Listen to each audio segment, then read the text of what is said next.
This is where we believe. Here's Curry for the record. It's good! There it is! Hey, this is Ron TMC right here. Me, Molly, Mitch. I just want to say thank you all, and as always, fuck everybody else. I love you. They're on top of the NBA world.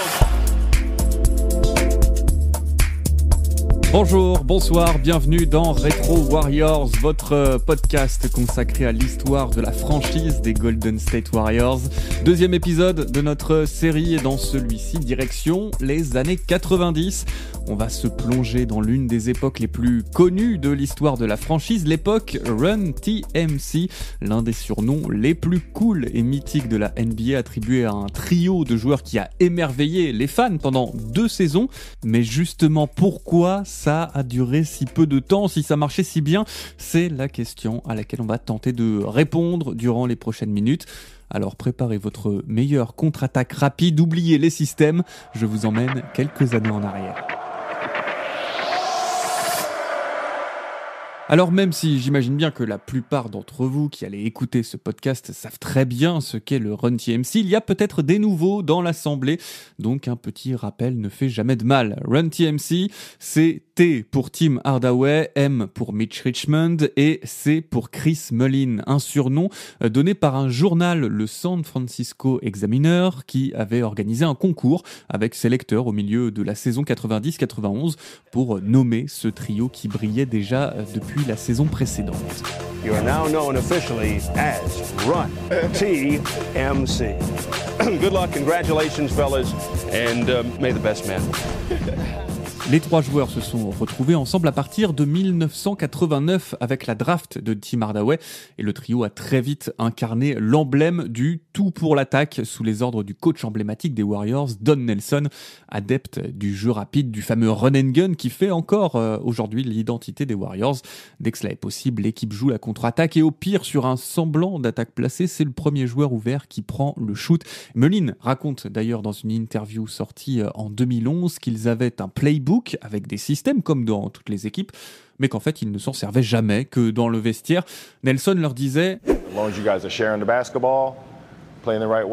Les gars, à nouveau, ce soir, pas de système particulier, vous partagez la balle, vous jouez de la bonne manière, et tant que vous jouez comme ça, je n'appellerai pas de système. »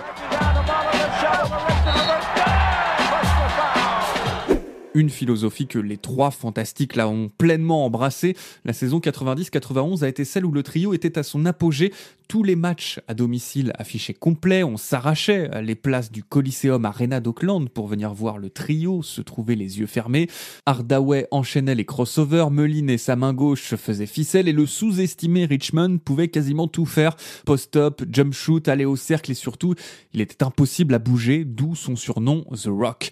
D'ailleurs, cette saison-là, lors de chaque match à domicile des Warriors, si l'équipe gagnait en scorant plus de 120 points, chaque spectateur, soit un peu plus de 15 000 personnes quand même, pouvait repartir avec une pizza gratuite, ce qui arriva 20 fois au fil de la saison.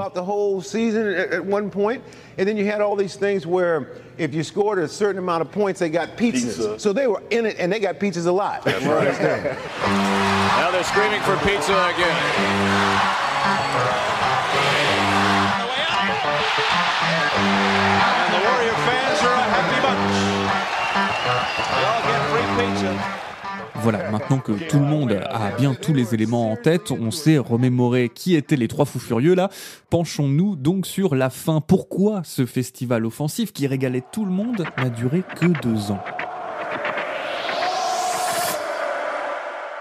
Bon, a priori, tout est de la faute de Don Nelson, parce que c'est lui, ce bon vieux Don, qui était à la fois coach et general manager, qui a pris la décision de tout envoyer en l'air en 1991 avec le trade de Richmond.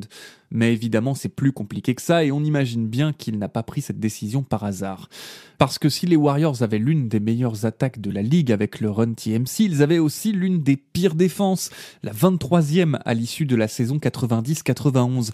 Golden State marquait en moyenne 116,6 points par match, seuls les Denver Nuggets ont fait mieux cette saison-là, mais de l'autre côté du terrain, les Dubs en encaissaient 115 par rencontre. C'était le prix à payer pour avoir une telle attaque, les Warriors étaient parmi les pires équipe au defensive rating. Alors, les Warriors ont plus gagné que perdu cette saison-là, mais à peu de choses près, ils ont fini la régulière à 44 victoires et 38 défaites, soit le 7e meilleur bilan à l'Ouest. Suffisant tout de même pour se qualifier pour les playoffs, mais sans être un favori pour le titre. Les Warriors vont pourtant créer la surprise au premier tour en éliminant les San Antonio Spurs 3-1, c'était le format de l'époque au premier tour, mais en demi-finale de conférence face aux Lakers de Magic, ce sera trop juste. Défaite assez sèche, 4-1. Nos Dubs se sont fait archi dominer, notamment au rebond. Au cumul des 5 matchs, Los Angeles en a pris 245. Les Warriors, eux, seulement 181, soit en moyenne 12 rebonds de plus par match pour l'équipe de la Cité des Anges. Pas besoin d'être un grand expert de la balle orange pour comprendre le nombre d'opportunités que cet avantage donne en plus. Du coup, on comprend bien que Don voulait faire quelque chose lors de l'intersaison suivante pour se renforcer à l'intérieur. Au mois de juin 91, quand arrive la draft, les Warriors lorgnent sur un certain Billy Owens. Un intérieur présenté comme une machine à double-double calibre All-Star qui sortait tout droit de la fac de Syracuse. Un joueur très ambitieux qui rêvait de rejoindre les Lakers de son idole Magic Johnson. Certains rapports de draft le comparaient carrément à Magic grâce à sa qualité de passe et sa mobilité dans un corps d'intérieur. Et du côté de la baie, on se laisse séduire et on se dit que ce serait la recrue parfaite. Problème, Golden State ne pouvait choisir un joueur au mieux qu'en 16e position. Et c'était sûr qu'Owens, annoncé comme un top pick, ne serait déjà plus disponible. Nelson s'est donc rabattu sur ce qu'il restait lorsque c'était son tour. Et c'est sur Chris Gatling, un ailier fort de 24 ans, que les Warriors ont jeté leur dévolu. Mais il faut croire que le coaching staff ne faisait pas vraiment confiance à Gatling pour rehausser le niveau défensif de l'équipe, du moins pas tout de suite. Alors que faire ? Il restait encore tout l'été pour essayer de monter un trade, mais comme monnaie d'échange pour un top joueur défensif, les Warriors n'avaient pas trop le choix. Il allait falloir se séparer d'un des membres du trio. Ça discute un peu à droite, à gauche les mois suivants, mais visiblement Nelson est obnubilé par Billy Owens qui avait été drafté en 3e position par les Sacramento Kings. Il le veut absolument dans son équipe. Tout se débloque finalement au moment de la reprise de la saison régulière suivante. Nous sommes le 1er novembre 1991. Premier match de la saison. Les Warriors s'apprêtent à affronter les Denver Nuggets. Et la nouvelle tombe. Don Nelson a réussi son coup, même s'il concède aux médias que c'était l'une des décisions les plus dures qu'il n'ait jamais prises. Le M du Run TMC, Mitch Richmond, est envoyé à Sacramento avec Les Jepsen et un second tour de draft contre Billy Owens. Richmond has 8. And he's fouled, a chance to go to the line. Richmond with a point. I'll tell you about the Warriors are executing Nelly's game plan to perfection. Mitch Richmond finally gets a basket. He has been dry. Richmond has 22 points. He was scoreless. Kicks it to Richmond with 2 to shoot. This is for 3.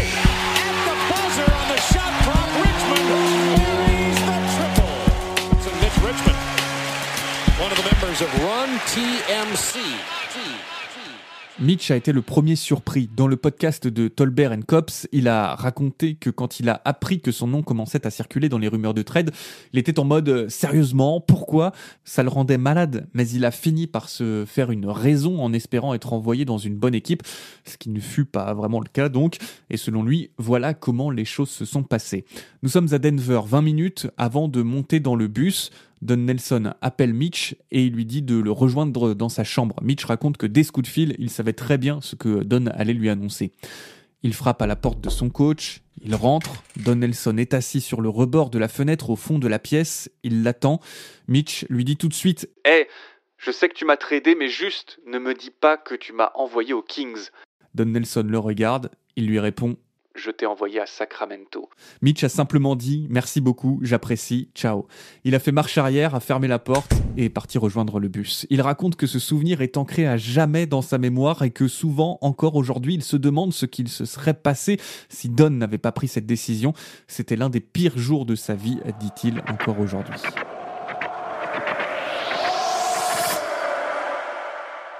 En même temps, Richmond passait du statut de bon joueur dans une bonne équipe à franchise player dans une équipe qui naviguait dans les bas-fonds de la ligue depuis des années, squattant régulièrement les dernières places de la conférence Ouest à la fin des saisons régulières. La dernière participation des Kings aux playoffs à ce moment-là remontait à 1986 et ils étaient détenteurs du titre de pire attaque de NBA. Et même si le GM de Sacramento, Jerry Reynolds, essayait de lui faire voir le verre à moitié plein en lui disant « Écoute, là-bas, il y avait Hardaway, Mullin et toi, tu étais l'un des trois. Ici, ce sera toi la star. » Richmond n'était pas du tout convaincu. Il a par exemple raconté dans le podcast Aber Show, épisode 35, que lors de son arrivée aux Kings, premier entraînement, et il entend l'un des joueurs lui dire « Bienvenue en enfer ». Chaleureux l'accueil. Richmond a même tenté un truc en voulant prendre sa retraite puis annoncer son retour dans la foulée pour signer dans une autre équipe. C'est dire s'il était désespéré, le pauvre. Mais son agent l'a calmé tout de suite en lui disant que ça ne fonctionnait pas comme ça. Bref, quoi qu'il en soit, c'était fait. Richmond était parti aux Kings et les Warriors avaient récupéré Billy Owens. À l'époque, en novembre 91, donc, au lendemain du trade, le Washington Post rapporte ces propos de Don Nelson. Nous croyons qu'Owens va beaucoup nous apporter au rebond et c'est là où nous avons un très gros besoin. Et ça c'est clair, on l'a vu contre les Lakers en play-off quelques mois plus tôt. Et du coup, quitte à faire exploser le trio magique, moins de 24 heures après l'annonce de l'échange, les Warriors font signer à Owens un contrat de 7 ans à près de 20 millions de dollars la saison. Certes, à la fac, Owens faisait partie des meilleurs joueurs, il a même fait la une du magazine Sport Illustrated dans le numéro présentant la classe de draft dont il faisait partie, mais l'affaire pouvait déjà sembler risquée d'un certain point de vue. Parce qu'il s'agissait tout de même d'enlever du roster donc un membre d'un trio qui cartonne pour essayer de se renforcer à l'intérieur avec un joueur dont on ne connaît pas encore vraiment le plein potentiel et qui n'a pas encore posé un orteil sur un parquet NBA. C'était un pari de la part de Don Nelson.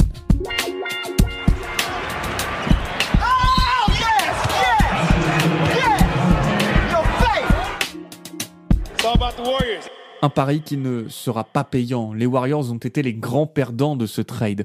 Parce que si la première saison d'Owens avec les Dubs a été plutôt encourageante, 26 double-double, 14,3 points de moyenne par match et une présence dans la All Rookie Team, la pente ascendante s'est vite transformée en plateau et sa progression n'a pas été celle escomptée par Don Nelson au moment de l'échange.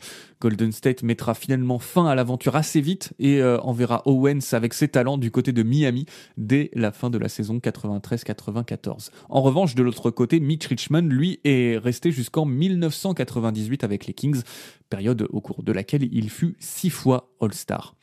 Aujourd'hui encore, Don Nelson n'a toujours pas digéré cette histoire.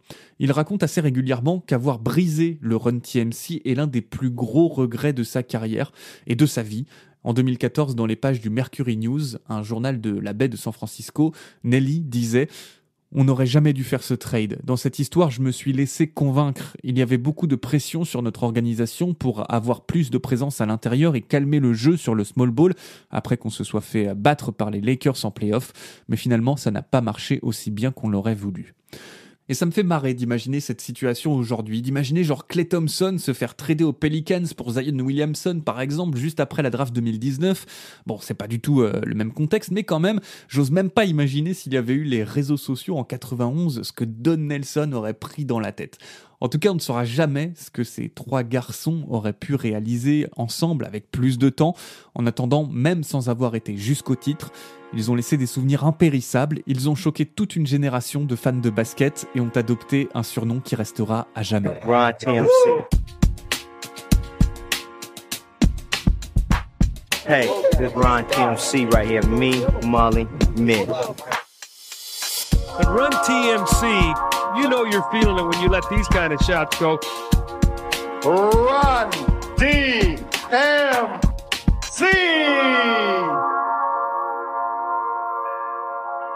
Voilà donc pourquoi l'aventure du Run TMC fut si courte. Merci d'avoir écouté cet épisode jusqu'au bout. J'espère que vous aurez appris des choses sur cette histoire.